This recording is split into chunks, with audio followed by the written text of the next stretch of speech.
बिस्मिल्लाहिर्रहमानिर्रहीम।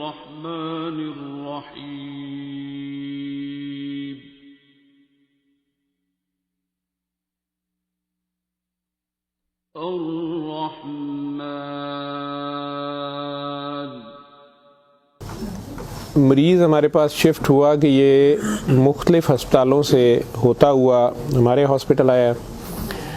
बिल्कुल सूख के वो कांटा हुआ था। 55-60 साल का वो आदमी था, बहुत ही पतला दुबला, और हमारी ज़ुबान में यूजली हम कहते हैं बोन एंड स्किन, पानी की शदीद कमी और बुरा हाल। उम्र उसकी 55-60 साल थी। जो उसके साथ एक ही लड़की थी वो 20-25 साल की थी, और वो अपने आप को उसकी बीवी बताती थी। मेरे जूनियर डॉक्टर्स ने मुझे राउंड कराया तो उन्होंने कहा जी कि ये फ़लाँ वार्ड से शिफ्ट हुआ है, इसको 4 महीने से शदीद दस्त लगे हुए हैं, ये कुछ भी खाता है तो इसको डायरिया लग जाता है, और इसके सारे टेस्ट हो गए हैं, गैस्ट्रोस्कोपियाँ, एंडोस्कोपियाँ, बायोप्सी, हर चीज़, इसके कुछ नहीं आ रहा, तशख़ीस नहीं है। लेकिन अब इसकी हालत इतनी बिगड़ गई है कि ये आईसीयू में शिफ्ट हो गया है, वेंटिलेशन के लिए हुआ है, और इसको कोई दवाई काम नहीं कर रही है। बल्कि मेरे एक जूनियर ने मुझे कहा कि जिस वार्ड से शिफ्ट हुआ है वहाँ की सीनियर डॉक्टर एक है, उन्होंने तंजन कहा है कि डॉक्टर साहब ने कहो इनू सूरत रमान सुनाना। तो ना तो टेस्टों में कुछ आ रहा है और ना कुछ आ रहा है। 4 माह से ऐसे है। तो जो हिस्ट्री होती है, हम जो डॉक्टर्स कॉमन चीज़ें होती हैं वो सारे पूछते हैं। तो बच्चों ने मुझे बताया, जूनियर डॉक्टर्स ने, कि ना शुगर है, ना ये नहीं, वो नहीं, फलानी। मैंने इन्हें कहा कि इसका एड्स का टेस्ट करा लें।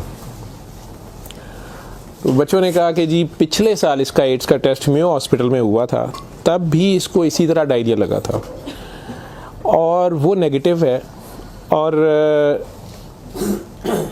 लेकिन पिछले साल फिर ये डायरिया ठीक हो गया था 2-3-4 माह के बाद, फिर ये बहुत बेहतर हालत में हो गया था, लेकिन अब फिर इसको 4 माह से ये है और अब इसकी ये हालत हो गई। अब ये बेहोश था वो, खैर वेंटिलेटर पे चला गया, लेकिन मैंने फिर भी उसका एड्स का टेस्ट भेज दिया कि भेजो उसकी बीवी का।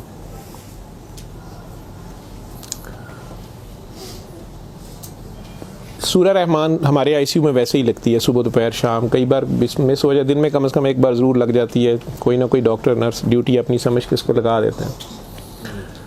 वो भी लग रही थी, सारे पेशेंट्स थे। जहाँ तक जितनी मेरी याददाश्त साथ देती है कि तीसरा दिन था तो मेरी जूनियर डॉक्टर का मुझे फ़ोन आया, बड़ा पैनिकी। उसने कहा कि सर ये पेशेंट जो है इसकी हालत तो ख़राब ही है, वैसे ही है, बेहतर नहीं हो रहा ये वाला पेशेंट।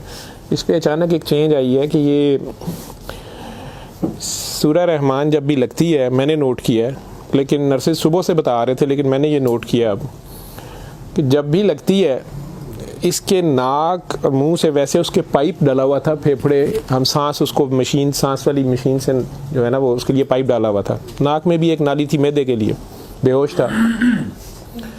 उसने कहा जी इसके नाक में से सुंडियां उबलना शुरू हो जाती हैं बाहर को, और नर्सेज इसके ऊपर ड्यूटी करने से तंग हो रहे हैं। तो अब शक्कर एक मशीन होती है जिससे हम मरीज़ के अंदर से एक बलगम निकालते हैं जो नेगेटिव प्रेशर से सक करती है। तो सर इसको हम सक करते हैं, लेकिन ये नहीं समझ आ रही कि ये कहाँ से आ रहे हैं।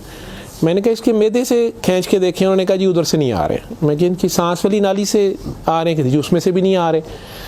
लेकिन जब सूरा रहमान बंद करते हैं ये ख़त्म हो जाते हैं, ये बाहर नज़र नहीं आते।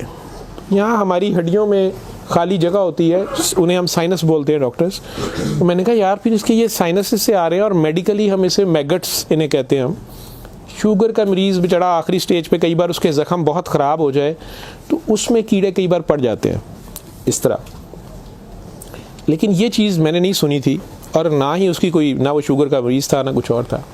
मैंने डॉक्टर साहब से कहा कि आप जो है ना इसका ये तो अब एंटीबायोटिक्स जा रही हैं, सारा कुछ जा रहा है, वैसे इसके एड्स के टेस्ट का पता करें वो कब तक आएगा। तो मुझे लग रहा है कि इसकी क़ुव्वत मुदाफ़ियत कोई नहीं है, और ये कीड़े इस तरह पड़ गए हैं। अगले दिन जब मैं राउंड पे आया तो मुझे एक और कहानी पता चली। उन्होंने कहा जी कि इसकी बीवी जो है ना उसने कल रात को हमारी स्टाफ से लड़ाई की है, और वो क्रिश्चियन हमारी जो स्टाफ है नॉन मुस्लिम, शायद उन्हें बड़े गुस्से में उसने कहा कि तुम लोगों ने हमारा मरीज़ ख़राब कर दिया और कीड़े डाल दिए हैं, आप लोगों की केयर अच्छी नहीं है। थी वो बिल्कुल लोअर सोशियो इकोनॉमिक स्टेटस से, पुअर, जो अनपढ़ तबका जिसे कहते हैं। तो कहती जी उसने काफ़ी शोर डाला है कि मेरा मियाँ तो बिल्कुल ठीक ठाक था, ये कीड़े आप लोगों ने 3 दिन के अंदर डाल दिए हैं। तो वो डॉक्टर साहब कहने लगे कि बड़ा अच्छी दलील दी है। जो ड्यूटी नर्स थी वो इसको कहने लगी है कि इधर आओ, बल्कि उस नर्स ने हमारी ने नोट किया कि ये सूरह रहमान जब लगती है तो ये ऐसे होता है, तो उसी ने डॉक्टर को मेंशन किया। लेकिन ये औरत शोर डाल रही थी। तो उन्होंने उसको दूसरे 2 मरीज़ों के पास ले गए जो हमारे पास 5-6 महीने से बेहोश, एक के सर में चोट थी तो उसके दिमाग ख़त्म हुआ हुआ, एक को वैसे फालिज से दिमाग ख़त्म हुआ हुआ था, तो उन्हें घर भी नहीं ले जाया जा सकता था। तो 4-6 माह से वो हमारे पास आईसीयू में है। तो उन्होंने उन्हें कहा कि ये देखो, अगर कीड़े पड़ने होते तो ये 6 महीने से हमारे पास हैं, तो इनके तो ज़ख़म भी नहीं है, पीछे बेड सोर बन जाते हैं, कुछ भी है, तो आपके मरीज़ को ये हमने 3 दिन में करना था। तो इनकी कोई बीमारी ऐसी है, और हमें एड्स वाला वो जो भी उन्होंने कहा कि जो टेस्ट हमने आपको दिए हैं ना कि करा के लाएं बाहर की लेबॉर्ट्री से या कहीं अंदर से, वो हमें ला के दो जाम से रिपोर्ट है। उसने कहा जी वो काफ़ी वैसे एग्रेसिव है, तो लेकिन उसके अलावा कोई और रिश्तेदार इसका है ही नहीं है, और वो कोई चीज़ ला भी नहीं रही, दवाइयाँ भी हमने खुद अपने फ़ंड से शुरू कर ली हैं, इसका करना क्या है। और मसला ये है कि ये जिस वक्त सूरह रहमान लगती है तो ये कीड़े इसके अब तो आँखों से भी कुछ निकले हैं, तो इसके नाक और मुंह से उबलना शुरू हो जाते हैं। लेकिन जब हम बंद करते हैं थोड़ी देर बाद वो मुंह में कहीं नज़र नहीं आते। तो हमारा ये ख्याल था कि सूरह रहमान बंद कर देते हैं। इसकी बीवी ने भी कहा कि ये तुम लोग फिर बंद करो, पता नहीं क्या तुम लोग लगाते हो।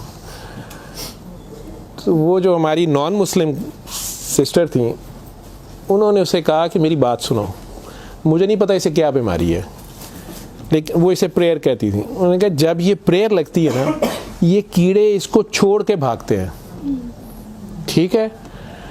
तो मैं तो कहती हूँ इसको 24 घंटे यही सुनाई जाओ। जब मैंने ये बातें सुनी तो खैर मैंने कहा कि इसकी बीवी को कहो कि वो रिपोर्ट का या हमें रसीद दे दें, हम खुद अपने तौर पे पता कर लेते हैं। तो मेरे राउंड करने के बाद वो बंदी खुद ही आ गई मेरे पास। वो मुझे नहीं पता था कि वही सिस्टर ने उसकी बिठा के कहीं काउंसलिंग की थी। उसे उन्होंने कहा कि इसको हमें शक है कि एड्स ना हो, कि इसकी कुव्वत मुदाफ़ियत नहीं है, इस तरह कीड़े इसको पड़ गए, कुछ हो गया, शायद कमज़ोरी से हो गया, बीमारी की कमी से हो गया। तो ये उसका हम पता करना चाह रहे हैं। अदरवाइज़ तो जो दवाइयाँ हैं वो वही रहनी है। कुछ तरह की उसने बात की, कहती कि वो डर गई है थोड़ी सी, और वो कहती मैंने बड़े डॉक्टर साहब से कोई बात करनी है। बहरहाल अब मुझे जितना याद है, मैं 1 साल बड़ी सोचा है इसके ऊपर कि मैं इसको बयान करूं या ना करूं लोगों के सामने। उस औरत ने बड़ी खौफनाक कहानी मुझे सुनाई। जब उसे ये डर पड़ा ना कि इसको एड्स ना हो और उसको ना एड्स लग गई हो, अब वो मुझे कहने लगी इधर कमरे में आके कि डॉक्टर साहब ये जो मेरा मियाँ है ना, ये असल में जादूगर है। मैंने कहा आपने तो पहले दिन लिखवाया कि ये रिक्शा चलाता था और रिक्शा ड्राइवर है। उसने कहा जी ये रिक्शा ड्राइवर तो है, लेकिन ये जादूगर है, काला जादू करता है, लेकिन करता कुरान से था। मुझे हंसी आ गई, मैंने कहा कुरान से काला जादू कैसे हो सकता है। बहरहाल टू कट इट शॉर्ट, उस औरत की हमारे वो डॉक्टर्स ने मुझे, चूँकि वो वीडियो मेरे पास वो सिर्फ पड़ी है जिसमें वो कीड़े प्लेट में, हमारी उसे हम डिश कहते हैं, उसमें वो निकाल के वो डाल रहे थे, तो मुझे उन्होंने भेजे कि इसका करना ये क्या है। पहली रात जब उन्होंने मुझे मैसेज किया रात को व्हाट्सएप पे, तो वो वीडियो मेरे पास पड़ी हुई है। औरत ने मुझे बताया जी कि मैं खुद किसी की बीवी थी, उसकी माँ मुझे बड़ा तंग करती थी और मैं चाहती थी कि ये मेरे अंडर आ जाए। मुझे किसी औरत ने, दूसरी ने बताया, हमसाई ने बताया कि ये खामन तुम्हारा गुलाम हो जाएगा, तुम इसके पास चली जाओ। बाकी तफसीलात में मैं नहीं जाता, जो कुछ उसने मुझे बताया, उसने कहा जी कि ये इसका जादू का तोड़ ही नहीं था और इसका काम लाजमी इसका होता था, ये जैसे भी करता था। तरीकाकार उसने क्या कहा जी, इसने कमरे में अंदर एक गाव तकिया रखा होता था, उसके ऊपर इसने वो जिस तरह स्माइली होता है, जो मुझे समझ आई कि उसने कोई बुत सा बनाया हुआ था, उसका